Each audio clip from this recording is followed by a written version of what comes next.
सर्व निल्लोड गाववासियांना माझं एक आव्हान आहे की सद्यस्थितीत फुलंब्री तालुका सिल्लोड तालुक्यामध्ये बऱ्याच ठिकाणी ड्रोन घरट्या घालताना दिसत आहे।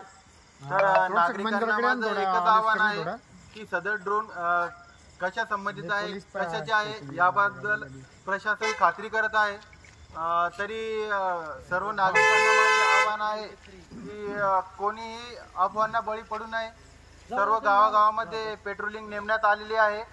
तरी सर्वांनी आमच्याला पोलीस प्रशासनाला मदत म्हणून आपले जे ग्रामरक्षक दल आहे किंवा जे सुज्ञ नागरिक आहे त्यांनी आम्हाला पेट्रोलिंग कामी मदत करावी व कोणत्याही अफवांना बळी पडू नये। प्रशासन त्याच्यावर उद्या खुलासा करणारच आहे आणि आपल्या पोलिसांच्या वतीने आम्ही उद्या अँटी ड्रोन गन आणणार आहोत। त्याच्यामुळे कोणीही भयभीत होण्याची गरज नाही आहे। आपण त्याच्यावर योग्य ती कायदेशीर कारवाई करणार आहोत। साहेब तुम्ही एवढं बोलणं आहे का ना, साहेब तुम्ही एवढं बोलले ना,